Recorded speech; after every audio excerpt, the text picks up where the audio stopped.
Welcome back to Light the Fuse. And Charles, I am jazzed up about this one. How you feeling about it? Great. I thought he was awesome. Yeah. We're talking to Greg Grunberg this week, who is a close confederate of JJ Abrams and will still probably not put in a good word for us, which is fine. But he was in Mission Impossible 3. He has some amazing stories from the set.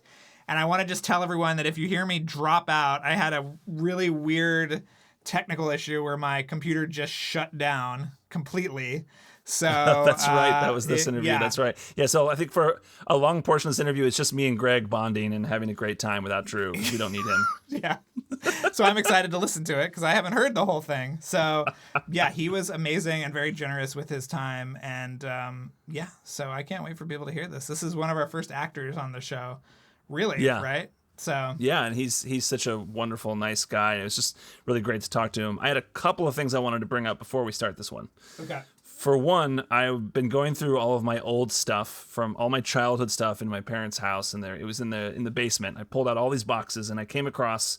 I texted you a photo of the front cover of the best of Mission Impossible. It was a VHS tape of 2 episodes from the first season, including the pilot of the old TV show that I bought at the Museum of Television and Radio when I was probably 13 years old, around the time the first movie came out. And this is like pristine VHS. It looks beautiful. I wanted to test you with some trivia because yes, I've been dreading on the back. this. I did not share it with you yet. On the back, there's some MI trivia. Okay. So you ready for this? This is relating to the old show. We'll see how well you can do here. Ready? I'm gonna be terrible, but go ahead. Yeah. Who was the only IMF member never seen smoking a cigarette? Oh, was it Peter Lupus? So now ready? It says to hold up the package to a mirror to read the answer because it's reversed. So I got to put this up next to a mirror to see. I got to put it up to... Hold on. Okay. It says, Willie, the health-conscious bodybuilder, which is Peter Lupus. Yes! So you were right. Yes. Oh, my God. Okay. All right. I don't know what prize you get. Maybe I'll give you this VHS. Oh, great. With 2 episodes? Doesn't say a lot if the best of is only 2 episodes, but go ahead. I think it was a series of videos. I think Okay. that was just I wanted to get that one because it had the pilot. The pilot's Right. so great. The other thing I wanted to bring up was that Simon Pegg was on Conan recently, and he told some funny stories about shooting the Mission Impossible movies and what it's like to be there with Tom Cruise risking his life. So we'll post that on our show notes on the website, which you can get LightTheFusePodcast.com. Go to the episode guide and you'll see it there, along with many other amazing things that We've backed up all of our previous episodes. We're working on getting every single one of them set up with all of the show notes, but some really cool stuff on there, so check it out. And that's it for me. You want to get into your sponsors, your favorite part? Yeah, this is my favorite part. I just want to tell everybody that the episode is brought to you by Jeremy Dillon and his podcast, My Favorite Album, which is an amazing podcast. If you listen to the last 2 weeks of shows, you got a taste of sort of what that podcast is. But he has people like Rogue Nation co-writer Drew Pierce, Casey Musgraves. He had Fred Armisen on recently, so please check that out. I also want to let everybody know that this episode is brought to you by John B. And also Real Estate Interest LLC, which is commercial real estate advice for growing companies. And what they want to let people know is that companies can consult with them even if they're not looking to buy or sell. They help companies save and strategize too. So if you're in that market at all, please give them a call. Also, Charles, I want to talk about your haircut, which you're very much Mission Impossible 1 right now. That's what I thought about that too. I was thinking about bringing it up on the show. I'm happy that you brought it up unprompted. Yes, it is. I feel like I'm edging towards 4, and you are. Yes.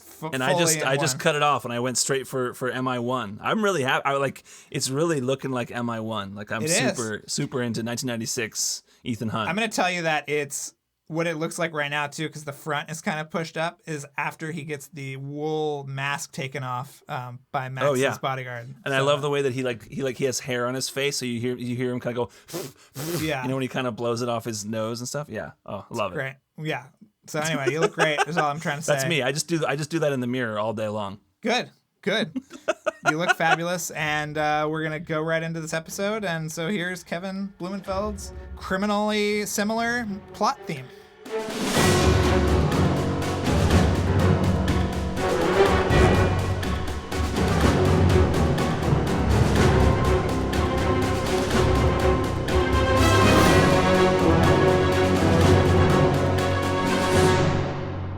So we are so thrilled to be joined by Greg Grunberg, star of stage and screen. How are you doing, sir? I'm doing well, guys. Just trying to perfect my banana bread and my pizza dough, and I'm doing a game show right now. I'm doing everything that you can possibly do that's COVID safe. I've got a studio. We're shooting a bunch of comedians with Tom Papa. Like, I'm doing all this stuff that I would normally be like, well, if I have time, I'll get to it. I'm doing it, man. I'm doing it, and having fun. Great. Well, we're so excited for you to be on the show, obviously. Do you want to talk about how you got involved with Mission Impossible 3? I mean, were you a fan of the TV show beforehand or the other movies, or what was your sort of involvement? Yeah, I mean, it's no mystery how I got the role for Mission Impossible 3. It's another one of those just incredibly lucky to have the greatest friend in the world in JJ Abrams and Brian Burke. And so, for me, I was a fan. I'm a huge Tom Cruise fan, always have been. Respect him as a fan, just love everything he's done, his choices. He just brings such a light and a sincerity and a genuine character to everything he does. Of late, prior to Mission Impossible movies, I started to see Tom Cruise on the screen. Like, I would more often than not get lost in the characters. I'd be like, because he's such a fucking icon. He's such a movie star. It's like, well, he's not going to die. I mean, it's, you know what I mean? Like, that's our hero. I mean, and you get that with every movie, but there are so few actors that reach that level for me where I'm watching that star as opposed to watching that character. And it wasn't all the time, and it had no fault of his own. It's just he's that good, right? So, or that popular. And when JJ took over the Mission Impossible franchise, for me, when he brought it back, that's when all of a sudden I was like, wow, this is a vulnerable character. Ethan's character I don't know if this guy's going to make it. And again, even though he's who he is, and even though that character is ultimately not going to perish because they're going to make more movies or whatever, there was a believable quality to it, and you cared about the characters and stuff. And then, I get a call from JJ, or we're talking, and he's like, I think I have a really great role for you. I think it's really fun. And again, tiny, just a small role. But for me, standing next to, Ethan Hunt, standing next to Tom Cruise and having a scene with him, that's a bucket list item. That's a dream for an actor. And I'm not, belittling my career. I've had a great career, but still there are those moments when you just go, holy shit, I'm actually standing here doing this. And you hope that it isn't one of those don't meet your hero moments because there's usually disappointment in that. And this was the exact opposite. It was just incredible working on the movie. Did you lobby for a bigger role? Like, did JJ talk to you about this? Like, I'm thinking about doing a Mission Impossible, and you were like, I would be great on the team. Yes, that's exactly what I said. those were my words. I'm not gonna pretend like I don't grovel and beg. And with that groveling and beg, you have to be creative. So I'm like, what if he just really needs a big Jewish guy who can cook a great meal? I mean, like, we've never seen that before. No, in that, he's my best friend. So JJ and I talk all the time. I'm like, what about this? What about this? He's like, yeah. And it gets to a point where you don't want to be a pain in the ass. Like, you want, and lucky for me, we're literally like brothers. We've known each other since we're 5. So he's always thinking of me, and I trust him with my life and my career, and he's never disappointed. He's always, like, even in Lost, it was like, it's a little cameo, but I think it's going to be great. And I was the pilot of the plane. I mean, like, are you kidding me? Like, what? So, and then Star Wars, you're going to come out and we'll see. And I get to London. He's already had this plan, and he just loved the surprise of it all. And they're fitting me in an orange jumpsuit. And I'm like, well, I don't know if anybody, in Star Wars has ever had a DUI. So it's either that or I'm an X-Wing pilot. And I'm really excited about this.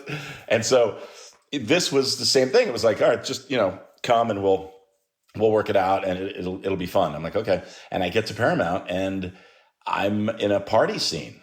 And my character, what I love about, again, it's a small role, so I don't want to pretend like it's anything more than it is. But I love the idea that I'm, this guy's a superhero in a real world.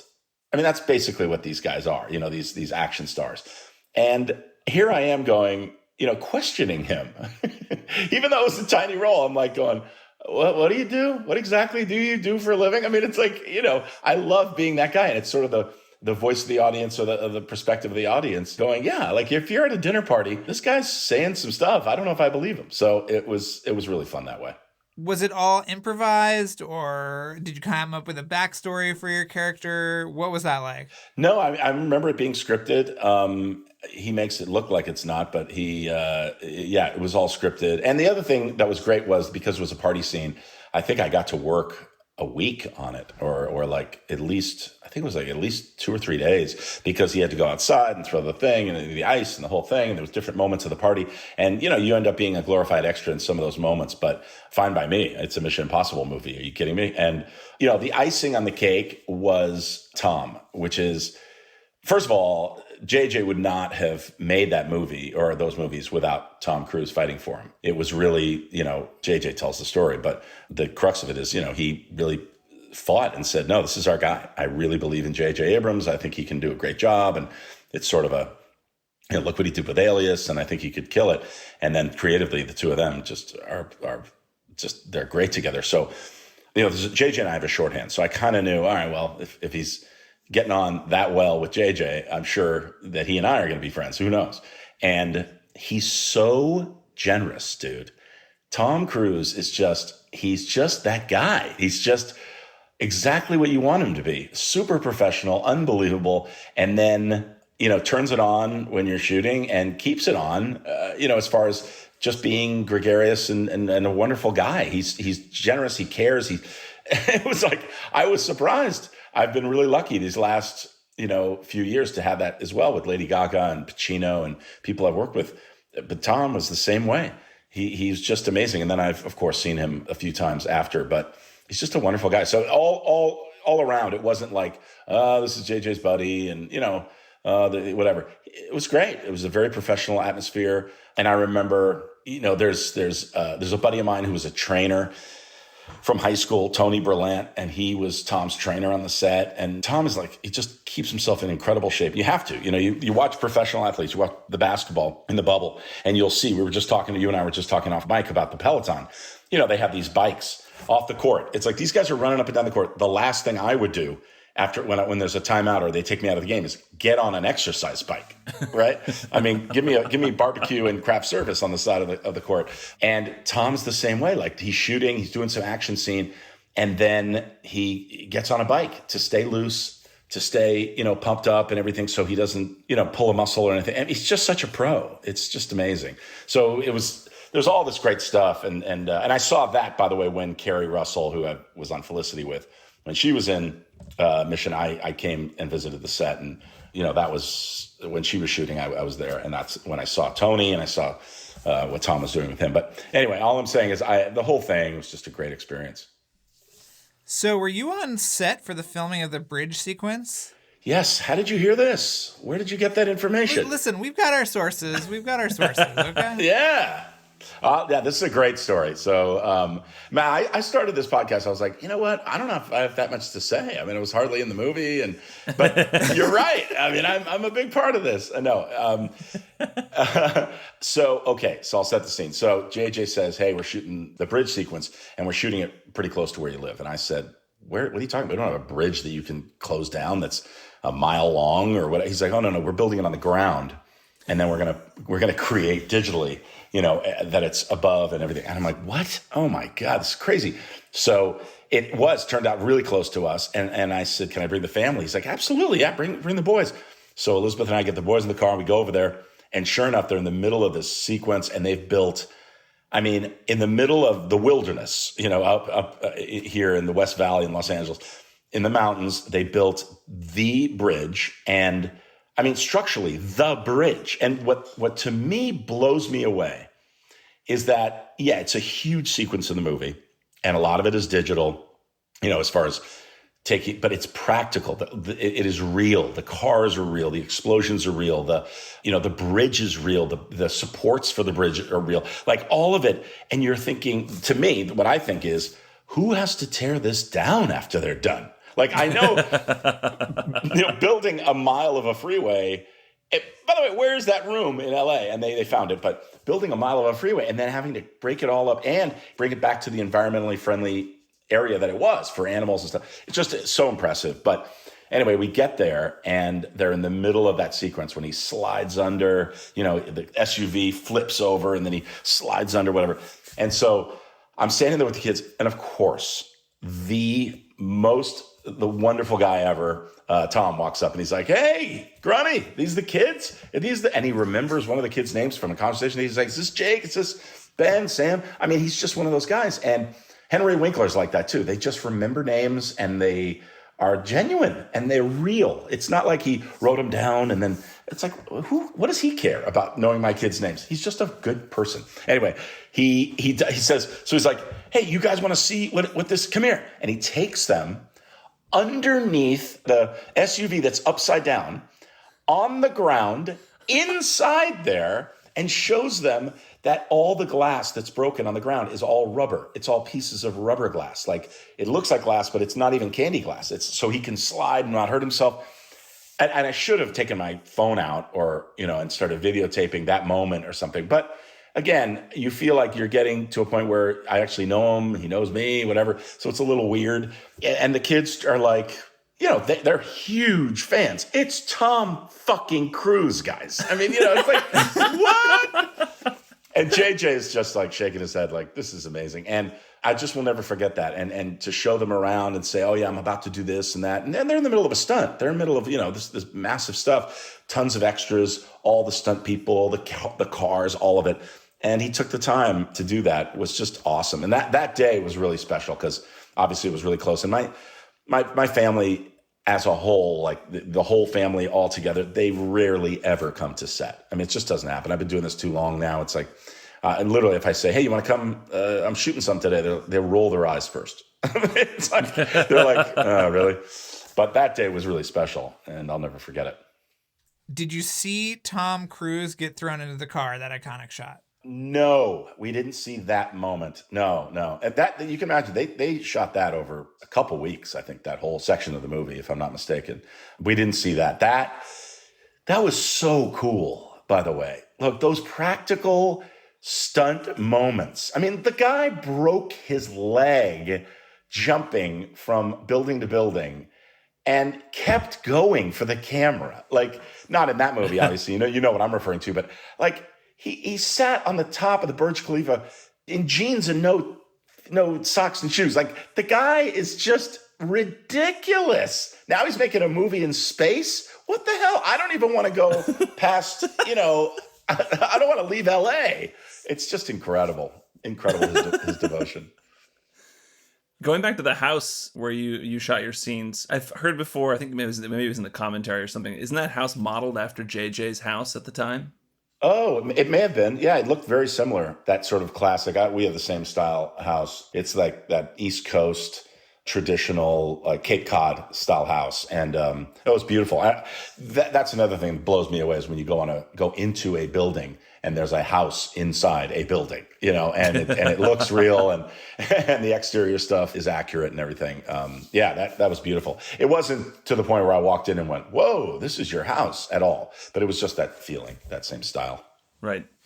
Did they actually build some of the exterior of the house on the soundstage too, or was it just interiors? Oh yeah, no. It was a big part of the exterior as well, because remember he has to fake that he needs to go get ice, so he grabs the thing and throws it out. So that was also on a stage. Like, none of that was at a real house. So they did the exterior. And then when they do something like that, it's that porch area to the trash cans and that whole side of the house, but they never know what they're going to see. So they build, they go around the house and they build much more than you would normally need, because JJ might be like, "Oh, let's do a shot where we come along the wall of the house and then find him." You never know. So They always build more than they need. But again, I've done a few things where you lose yourself. It's that Walt Disneyland feeling where you don't see any trapdoors. You don't see any, you feel like you're absolutely there. You look around. Star Wars was like that recently. And the last one was like, we were in that, it was dank and it was like a cavernous cave. It was the James Bond stage. And it was like, it's one of the biggest stages in the world. and they just filled it up with plants and caves, and I mean and it was water was dripping and it was dank, and oh man, they really create that environment where as an actor it makes it easier for you because you're not faking it as much as we can fake it. But when you really get immersed in an atmosphere and a feeling and a place and a location, you just can lose yourself in it and not have to worry about that. Right. I always feel like it's so trippy after shooting for like 12 hours inside an interior and it's lit to look like day, and then you step out of the soundstage and it's night, and your body's just like, wait, what? Yeah, it's very weird. I know, it's very weird. I just finished, my latest thing is this independent movie called Max Reload and the Nether Blasters. It's a really cool, small independent movie. And because of that, we shot it in Phoenix, Arizona. And the filmmakers there, Scott and Jeremy, they were like, you know what? When I got there, I was like, all right, I'll be here. I'm going to be here for 14 days it's like 20 days. I'm like, all right, I'm going to be here for 20 days. We're going to knock this movie out. And I get there and they go, oh, we forgot to tell you, we're doing all nights. And I'm like, what? And they said, yeah, just to control. Well, most of the movie takes place at night. I said, yeah, but we have a lot of interiors. Yeah, but to control the store, the video game store, and then this and that. We're just going to do all nights. That way you don't have to go back and forth. It is the most grueling. First of all, you have to buy tinfoil and you got to put it on the windows of your apartment or your hotel room because you can't sleep during the day. Yeah. Yeah. When your body gets screwed up like that, it's hard, but it's all part of it. It's like summer camp, Yeah, totally. So you grew up with JJ. Yeah. Did you make movies together as kids? Yeah, we did.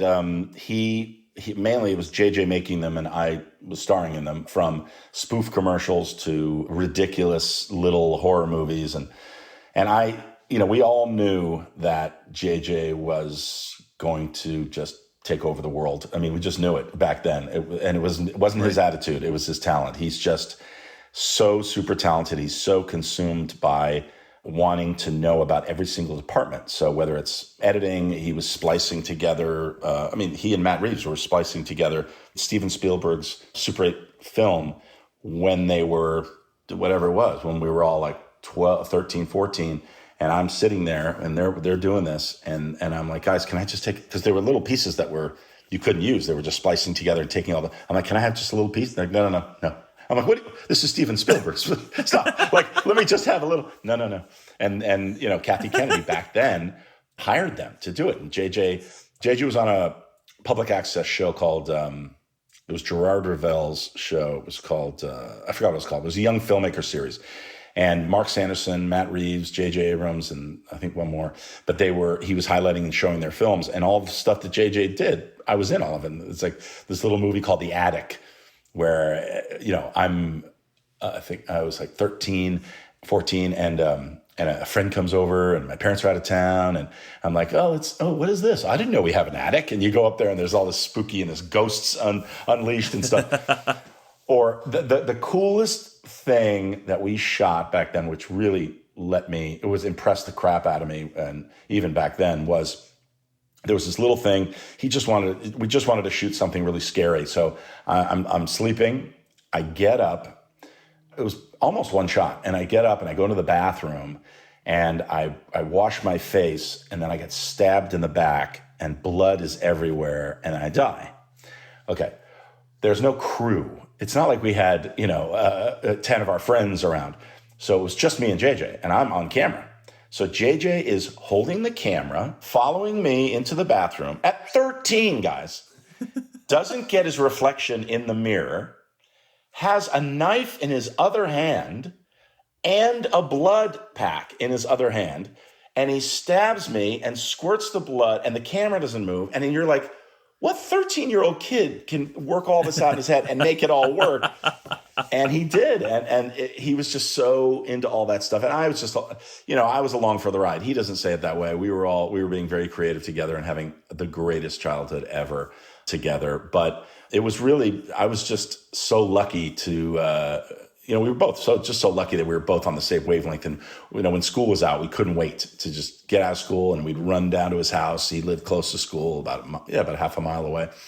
And it was just those days. I'll never forget them there, especially today. Now looking at where we are, it's just a dream to think that we were doing that back then and then we're doing it now, but just with $200 million on the line. Whatever, same thing.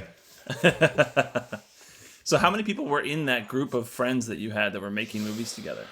There were about, I would say, about 5, 6 maybe total. Chris Gordon is another great guy. He and I acted in a bunch of them. A guy named Jonathan, but mainly the filmmaking side of it. It was JJ, and then a couple other friends, and then Matt Reeves. We met later, and like I produced with Brian Burke. Brian and I produced Matt Reeves' student thesis film at USC called Mr. Petrified Forest, and I'm in it. And JJ actually built. There's this moment where a plane has crashed on the front lawn of a house. And it was Matt Reeves' mom's house at Matt's production company is something in Idaho. It's the cross streets of where he grew up. And it was right there on the front lawn of his mom's house. And JJ actually built the back end of a fuselage of a plane sticking up like as if it's crashed into the ground and it's sticking out of the ground. I mean, yeah, just incredible stuff. I mean, back then at that age, and then smoke and fog and all this stuff. And then Mark Sanderson is another really brilliant writer, and he writes a ton of stuff. He gets films made all the time, and they're, I'm still friendly with all these guys. And now you look at, I mean, Matt's doing the Batman, and JJ is, and Mark's doing his thing, and I'm doing my thing. It's just crazy. And then Jesse Alexander, another person that was part of our friend group back then, who's just one of the best writers in Hollywood. It's weird that all these, Larry Fong, cinematographer, is just unreal. Like, I guess what's interesting is that JJ, we got lucky, but when you grow up with people, there's a certain level that you're trying to stay at. You're all trying to get better. And if one of you is just way up there, like, just so superior at that level, even at 13, you kind of go, okay, well, that's our level, that's our bar, and we're going to try and stay at that bar. As an actor, it's different because I gotta wait till somebody hires me, and now I'm producing and writing my own stuff, and my graphic novel, like, thank God, JJ said, make that a graphic novel, like that feels like a graphic novel, and thankfully I did, because it wouldn't be where it is today if I didn't take his advice, and that's, it's just being around the right, growing up with the right people. It's not nepotism. It's just, hey, these are my friends. These, we all creatively, we all come from the same place. Right. And so, I mean, like you said, Matt Reeves is doing Batman. He also did Planet of the Apes, and JJ did Mission Impossible and Star Trek, Star Wars. Were any of these childhood movies you made, did you ever make one of like a big property? Did you ever try to make a Star Wars or a Batman, or like, was that? Because I made movies with my friends when I was a kid, and we would do that every once in a while. We'd try to make a movie along those lines. When I was in 7th grade, I made Mission Impossible 2 before Tom Cruise did it. That's so good. How did yours do at the box office? I don't think we ever actually finished it. I think we shot like 15 minutes of it, and then moved on to something else. You know what? We did parodies, I remember, of things. I mean, JJ will remember whether he did actually. I don't remember, though. It's a great question. Like whether we said, all right, let's pretend like we're X-Wing pilots and let's shoot something like that. There's nothing that comes to mind that we did like that. No, it was all just like original stuff. And, and JJ was also such a fan of special effects makeup. He would I forgot the Stan Winston did The Exorcist, right? And I think it was it Dick Smith who did? Oh yeah, Dick Smith. Sorry. Yes. So JJ was a huge Dick Smith fan. And he apparently wrote to him when he was a kid, and Dick sent him the tongue from that she wore in The Exorcist, and so he had this little box with this fake tongue in it. Yeah, I mean, wow. And that was back when it wasn't, the fandom wasn't so obvious as it is today. There wasn't Cameo. I'm doing 6 cameos a week now. It's like I'm connecting with the fans, and it's great. That wasn't possible back then. So when a kid reached out to a special effects guy, you can imagine that and with a sincere note. And it was that connection. And also JJ's dad, Jerry Abrams, was a very successful, still is, very successful producer. And so JJ grew up in the world, so did I, in a town where we knew this is possible.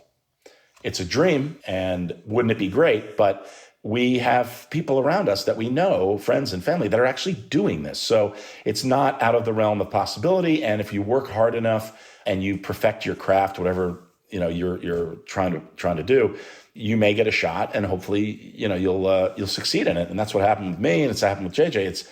it's, I am more impressed when somebody comes out of a small town somewhere and just the idea of leaving all of the safety net you have, coming to a city like New York or LA or Chicago or something and saying, I'm going to make it. I'm going to make it here. I don't know anybody. I don't know what the hell I'm doing, but I've got talent and I'm going to do it.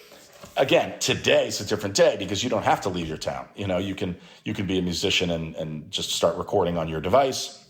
You can make a movie with your iPhone.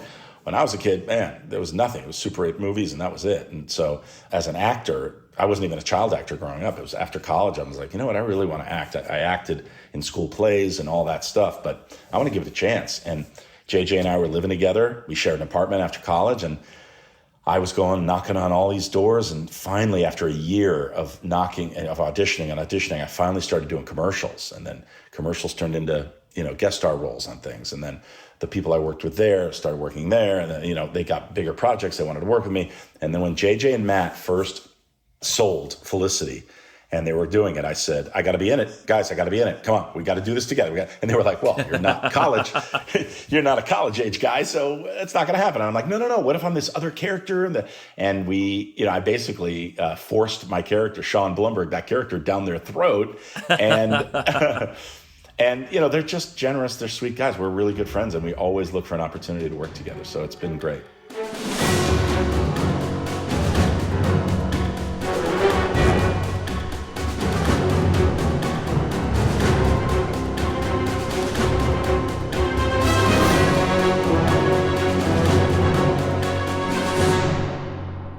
We're back. Grunberg, part 1 in the books. Charles, how you feeling about it? I feel great. I just think it's to hear all the names of the people that he was hanging out with, growing up with before they all got famous. I mean, him, making movies with JJ Abrams and Matt Reeves. That's just crazy. I mean, it's just so awesome. I want to see some of these movies. I think Larry Fong they grew up with also. Yeah, I don't know if he mentions that in this one or in part 2, but yeah, he does mention Larry Fong too. Pretty crazy. That's Zack Snyder's DP. Yeah. And I mean, it's just so cool. And Matt Reeves obviously now is doing Batman, and JJ is JJ. So it's really cool. And also he tells the story about JJ having Dick Smith send him the tongue from The Exorcist. That I actually found there's an essay that JJ wrote about it, and so I will post that in our show notes so you can read JJ Abrams tell the story of how he got the tongue from The Exorcist. It's pretty cool. Have I told this story on the show before, about JJ Abrams attending a test screening of Escape from New York? Yes, yeah, I think you brought it up at some point. Yeah, it's pretty cool. He like gave John Carpenter a note or something, right? He said that it wasn't clear if Adrienne Barbeau had been killed, so. Much in the Bad Robot style, I think Carpenter and Adrienne Barbeau, who was married to him at the time, shot that scene of her lying in her blood in their garage. And JJ was like a little kid. Well, he's like he was like 11 right? or something. Yeah, so yeah, it's pretty amazing. But that's so cool. Yeah, Greg was great, very generous with his time, hilarious, warm. All the things you want out of a guest, and so yeah, that was really fun. Yeah. So yeah, that's it for me. I just want to say thank you to Jacob from Holland. Obviously, Jacob's been with us forever. We love him so much. And a special thank you to our intern, Abby Smith, who's done so much for us. Also, this episode is mixed and edited by Luke Burson. Couldn't do it without you, Luke. And of course, Kevin Blumenfeld, risking his legal status, his freedom, writing us illegal music. So Kevin Blumenfeld, thank you so much for your music. We love it. And hopefully you all love it out there as well. Yes, and please sign up if you haven't for the Patreon, patreon.com/LightTheFuse. We have new episodes every week. We have commentary tracks. We have all sorts of cool stuff. And we're trying to do more and more each week. So definitely stay with us on that journey, because that is sort of the first and foremost place that we talk about news and things coming out of the production. So definitely check that out. Well, and by now, this episode comes out December 4th, so will the TV box set be out, the Blu-rays? It'll be out on the 7th, so it'll be out okay, so it's coming out next week. Yeah, but yeah, so definitely grab the box set, and we're going to do a whole rundown of that on our Patreon channel, which should be really, really fun. And I haven't dug into it yet. Charles hasn't gotten his, but we're both very excited about it. And also just like, subscribe, rate, and review wherever you're listening to this podcast, and tell people you're listening to it, and follow us on social media and do all that fun stuff. Light the Fuse Pod on Twitter and Instagram. And am I forgetting anything, Charles? I think that's it. Thank you all so much for listening.